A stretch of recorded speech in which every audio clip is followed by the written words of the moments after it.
The intrusion story के जो protagonist है वो स्टोरी के बिगिनिंग से ही एक अनईजीनेस में दिखाई है, पोर्ट्रे की गई है। और ये अनईजीनेस है उसको अपने उस रोल के लिए जो उसको एज अ वाइफ अपने हस्बैंड के लिए she is suppose to perform the fulfillment of the bodily needs of her husband. Journey जैसे डिस्क्राइब होती है जब वो अपने ट्रिप पे हैं, the newly married couple, she stops अपनी जर्नी के दौरान और she just looks at her husband. He also stops and looks at her. Impatience है उसके अंदर और I quote from the story, which aroused the faintest wisp of annoyance in me. So we see as a reader कि एक ऐसी irritation की feeling है जिसमें उसको खुद रीज़न नहीं आता, प्रोटैगनिस्ट को रीज़न करना। She is conscious of this fact.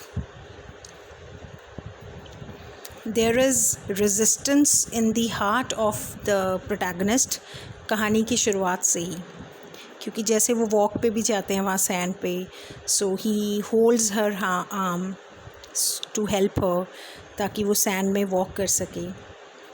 But she is not willing, she wants her arm to be released from that tightening grip. So she just एक बहाना ढूंढती है वो वहाँ से सी शेल उठाने का, so that his hold can be loosened.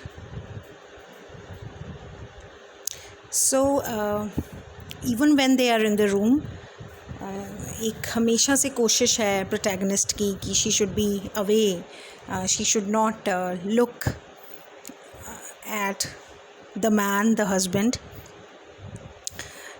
because एक वो painful awareness है of a secret smile, a smirk on his face that showed an awareness of what he had come here for.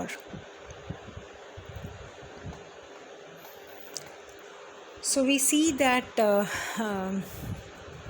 जो servant वहाँ पे आया है to ask for T, और अभी तक वो रूम में ही है सर्वेंट, और उसको इतना डिस्कम्फर्ट हो रहा है to be with the person who is a complete stranger, because there is barely any chance of knowing the husband. और बार बार husband का वो जो एक phrase है complete privacy, and then that is followed with a smile that sickens her completely. And we see that the protagonist is experiencing fears, tremors.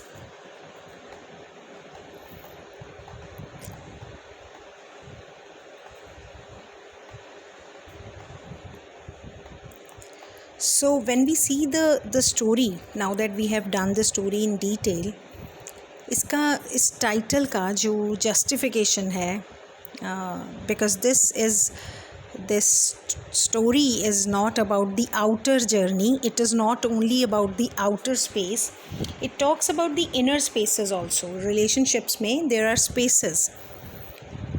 जो physical hunger है husband की इस story में जैसे portray किया है, that is going against the will of the wife, because the concern of the husband is to just fulfill the lust. So she is expected to perform the roles, and when a wife denies, so that closeness turns into brutality, into cruelty, और फिर होता है act of intrusion. So it is a kind of legalized rape, a form of marital rape, because this is shown the gruesome reality of a woman in a very generalized way, because when the wife is sleeping and then the attempt, then the husband raped. And we see the pain, the physical pain, because she wants to cry, but this intrusion is into her privacy. This is the violation of her right to herself, her right of maintaining her identity. So the kind of imagery that is shown in the story, movements of the sea waves and the movements of the violence on the protagonist's body. But even then it is shown that sea cannot hurt and humiliate the way the act of intrusion hurts a person.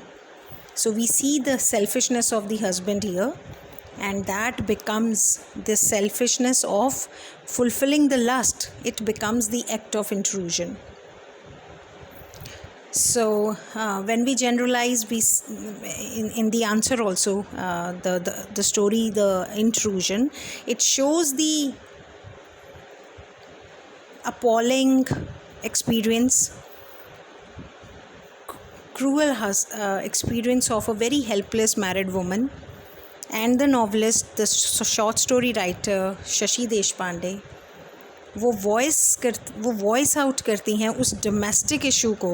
कौन सा issue है वो? Marital rape, which is often suppressed under the garb of patriarchy.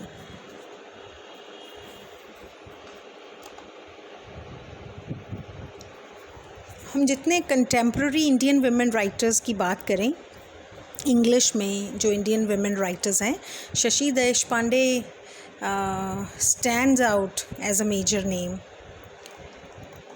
शुरू में अपने writing career में उन्होंने short stories लिखनी शुरू की थी, और उन्होंने चिल्ड्रंस बुक्स भी लिखी, नॉवेल्स भी लिखे. और शॉर्ट स्टोरी एक ऐसा यानर है जिसमें जो टेक्निक बहुत कम लोगों के पास है शॉर्ट स्टोरी टेलिंग की. She is one of those. और जब हम इस कलेक्शन जो इंट्रूजन एंड अदर स्टोरीज़ हैं, इनमें जो ये स्टोरी है that is prescribed in our syllabus, the intrusion, we see कि यहाँ पे ये स्टोरी में फर्स्ट पर्सन नैरेटर है जो ऑथेंटिसिटी भी देता है सिचुएशंस की. प्रोटैगनिस्ट को बहुत ज़्यादा क्लोज वे में इंटरेक्ट करने की एबिलिटी देता है. जो प्रोटैगनिस्ट है वो रीडर से अच्छे से कम्युनिकेट कर सकते हैं. और ये जो स्टोरी है कौन सी, the intrusion, like many other stories written by Shashi Deshpande, सभी वुमेन सेंटर्ड हैं. वुमेन उनकी जो बाकी की स्टोरीज़ हैं, उनके नॉवेल्स हैं, तो women are shown in their different roles. चाहे वो डॉटर का रोल है, मदर, वाइफ, और वो हमेशा से क्लॉस्ट्रोफोबिया महसूस करती हैं, बाउंड महसूस करती हैं ट्रेडिशनल रोल्स और मेल ओरिएंटेड सोसाइटी जो उनसे एक्सपेक्ट करती है without knowing their wishes and desires. और जो शशि देशपांडे की जो वुमेन कैरेक्टर्स हैं ना, वो हमेशा सफ़र करती हैं लोनलीनेस से. उनके अंदर सेंस ऑफ गिल्ट, फेलियर, ये सब पोर्ट्रे होता है उनकी पोर्ट्रेयल से. जिस तरीके से उनकी स्टोरीज़ के सिचुएशंस रिवॉल्व करते हैं, उनके एक्सपीरियंसेस को दिखाया जाता है. बहुत क्लियरली शशि देशपांडे जो हैं वो ये काफ़ी इंटरव्यूज़ में कहती हैं कि I don't want to be tagged as a feminist writer.